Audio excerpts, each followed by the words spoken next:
Bonjour à toutes. Alors voilà, j'ai décidé de faire cette petite vidéo en fait pour pouvoir partager tout ce que je pense de ma lecture à moi.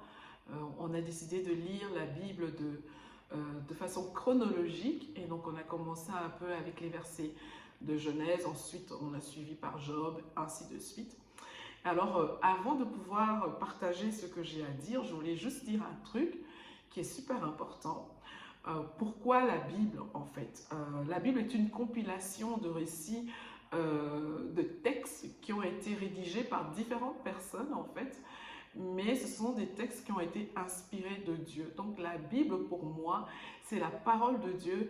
Elle a été écrite par des hommes mais inspirée de Dieu. C'est super important qu'on puisse comprendre ça. Donc ça va vraiment être notre pensée, c'est que la Bible, ça vient de Dieu en fait, mais c'est différentes personnes qui l'ont écrite.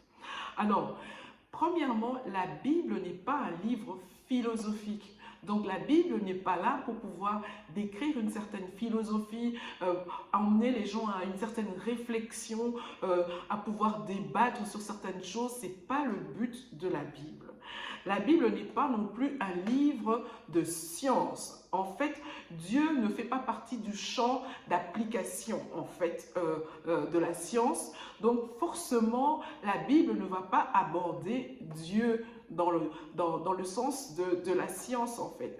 Elle ne va donc pas utiliser des arguments scientifiques pour pouvoir prouver ou l'existence de Dieu ou dire voilà. Donc c'est pas la Bible, c'est pas le rôle de la Bible, c'est pas le rôle de la Bible d'attester ou de contredire ce que la science va dire. C'est pas le rôle de la Bible. La Bible n'est pas non plus un livre d'histoire en fait. Elle aborde certains faits historiques, mais pas tous les faits. Par exemple, il y a des civilisations qui ont existé en Asie. La Bible ne va pas parler de ces civilisations-là. Elle ne va pas parler de certaines civilisations qui ont existé. Non, ce n'est pas ça le but de la Bible. La Bible n'est pas là pour mettre l'accent sur ce qui s'est passé de manière historique, sauf les faits qui sont liés aux histoires d'Israël ou de l'époque des personnes qui ont rédigé la Bible, en fait.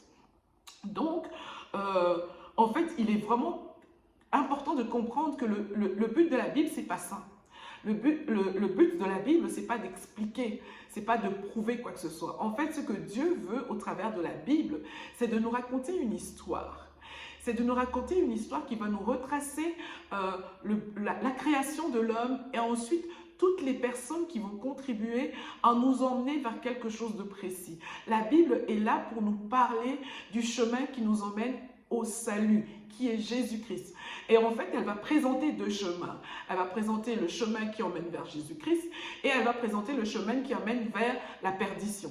C'est ça le rôle de la Bible et rien d'autre. Donc, il est important qu'on puisse comprendre ces choses-là. Donc, la Bible ne remet pas en cause tout ce qui s'est passé en dehors des faits bibliques. Elle se concentre sur le salut en Jésus-Christ.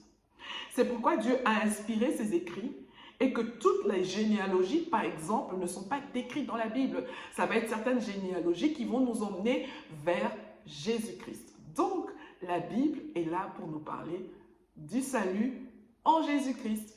Et donc, les événements, par exemple, de la fin, parce que la Bible va parler, par exemple, du retour de Jésus, de la nouvelle terre, mais elle ne va rien dire de plus. On sait juste qu'il y aura une nouvelle vie. Comment elle va se passer? Est-ce qu'il y aura des villes, des routes, quoi que ce soit? On ne sait rien. Donc, ce qui va se passer avant la création de la race d'Adam et après, la Bible considère que ce n'est pas important. Dieu considère que ce n'est pas important pour nous de connaître ces faits-là.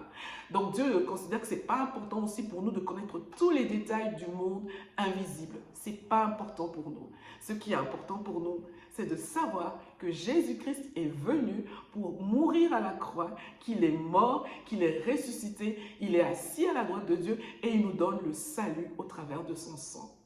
Voilà, ciao!